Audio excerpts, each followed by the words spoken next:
앞선 1장 1절에서 16절에서는 유다는 매우 직설적이고 강한 언어로 교회 안에 스며든 거짓된 신앙을 폭로합니다. 은혜를 왜곡하고 예수 그리스도의 주권을 부인하고 공동체를 무너뜨리는 자들에 대해서 숨김없이 말합니다. 그러나 여기서 중요한 사실이 하나 있습니다. 유다는 성도들을 두렵게 하기 위해 이 편지를 쓴 것이 아니라는 점입니다. 만약 유다서가 경고로만 끝났다면 우리는 불안과 의심 속에 머무를 수밖에 없을 겁니다. 그러나 유다는 17절부터 무너지는 세상 속에서도 신앙을 어떻게 지켜야 하는지, 그리고 누가 우리를 끝까지 붙드시는지를 분명히 보여줍니다. 17절의 말씀에 유다는 가장 먼저 기억하라고 말합니다. 새로운 것을 알려주기보다 사도들이 미리 한 말을 기억하여 이미 들었던 말씀으로 돌아가라고 권면합니다.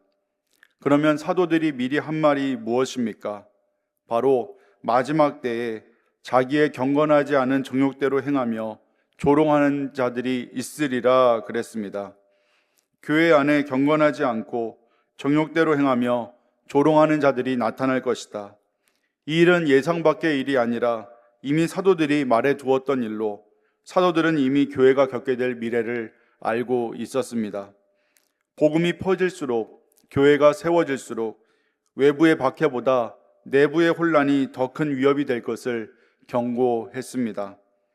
마지막 때에 나타난 사람들은 분열을 일으키는 자들이요 육에 속했으며 성령이 없는 자들이라 설명합니다.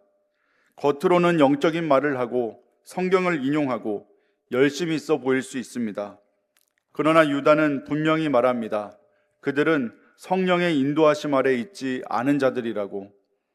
성령이 없는 신앙은 결국 자기 욕망을 기준으로 움직이게 됩니다. 그리고 반드시 분열을 낳게 됩니다. 성도는 말솜씨나 열심이 아니라 성령의 열매와 삶의 방향을 보아야 합니다. 그렇다면 이런 사람들 앞에서 성도는 어떻게 흔들리지 않을 수 있을까요? 먼저는 20절 말씀으로 거룩한 믿음 위에 자신을 세워야 합니다. 믿음은 단번에 주어졌습니다. 그러나 그 믿음 위에 세워지는 신앙의 집은 날마다 건축해야 합니다. 왜 그렇습니까? 건축하지 않으면 비가 오고 바람이 불 때 가장 먼저 무너지는 것이 관리가 되지 않은 집이기 때문입니다. 신앙도 마찬가지입니다. 예배, 말씀, 기도에서 멀어질수록 우리 안의 믿음은 조금씩 허물어지게 됩니다. 그렇기에 우리는 믿음 위에 자신을 세워야 합니다. 왜 믿음 위에 자신을 세워야 합니까? 사람은 상황 위에 자신을 세우기 쉽습니다. 사람 위에, 감정 위에, 경험 위에 자신을 세웁니다. 그러나 그런 것들은 언제든 흔들릴 수 있습니다. 거짓 교사들이 흔드는 것도 바로 이것입니다. 꼭 그렇게까지 믿어야 하느냐? 시대가 바뀌었지 않느냐? 그건 너무 극단적이지 않느냐? 이럴 때 필요한 것은 이미 받은 믿음 위에 굳게 서는 것입니다. 흔들리지 않는 신앙은 더 많은 정보를 얻는 데서 나오지 않고 복음 위에 자신을 세우는 데서 나옵니다. 두 번째는 성령 안에서 기도해야 합니다. 왜 성령으로 기도해야 합니까? 거짓 교사들의 가장 큰 특징이 성령이 없는 자들이었습니다. 성령이 없는 신앙은 말은 화려하지만 생명이 없고, 지식은 많지만 분별력이 없고, 열심은 있어도 방향이 없습니다. 그래서 유다는 말합니다. 성도는 성령 안에서 성령의 도우심으로 기도해야 한다고. 성령으로 기도한다는 것은 내 욕망을 관철시키는 기도가 아니라 하나님의 뜻에 나를 맞추는 기도이며 혼란 속에서도 진리를 분별하게 하는 기도입니다. 성령 안에서 기도할 때 우리는 미혹을 이길 힘을 얻고 말씀을 붙들 수 있는 내면의 능력을 얻게 됨을 기억하시기 바랍니다. 세 번째는 하나님의 사랑 안에서 자신을 지키는 것입니다. 이 말씀은 매우 중요합니다. 우리가 하나님의 사랑을 얻기 위해 애쓰라는 뜻이 아닙니다. 이미 주어진 그 사랑 안에 머물라는 뜻입니다. 미혹의 시대에 진리를 지킨다며 사랑을 잃어버리는 것, 사랑을 말하며 진리를 놓치는 두 가지 현상이 나타납니다. 사랑을 잃은 신앙은 결국 쉽게 냉혹해지고 종죄와 교만으로 변하기 때문에 진리를 지키되 항상 하나님의 사랑 안에 머물러야 합니다. 그리고 그 사랑 안에서 무엇을 하라고 합니까?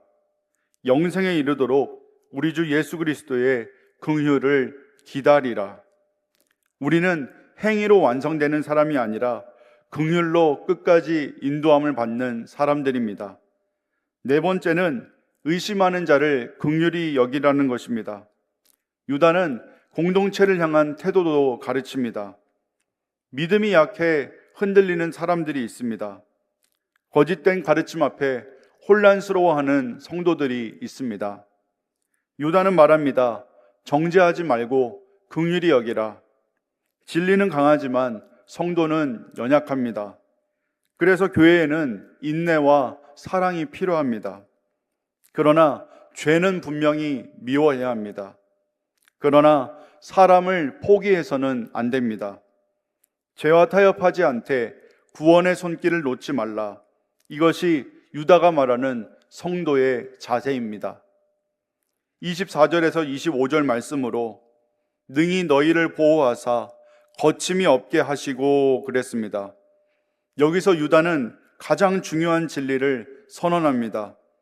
마지막에 유다는 우리의 결단이 아니라 하나님의 능력을 바라보게 합니다. 우리가 스스로 완전해져서 서는 것이 아니라 하나님이 보호하셔서, 하나님이 붙드셔서, 하나님이 기쁨으로 세우셔서 그 영광 앞에 서게 하신다는 것입니다. 그래서 마지막 고백은 이것입니다. 영광과 위엄과 권력과 권세가 만세 전부터 이제와 세세에 있을지어다. 아멘. 사랑하는 성도 여러분, 이 시대는 분명 쉽지 않습니다. 그러나 유다서는 분명히 말합니다. 거짓은 반드시 나타나지만 진리는 결코 사라지지 않으며 성도는 흔들릴 수 있으나 하나님은 결코 놓지 않으십니다. 그러므로 우리는 오늘도 기억하고 믿음 위에 자신을 세우며 사랑 안에 머물고 긍휼로 사람을 대하며 하나님을 신뢰하며 걸어가야 합니다.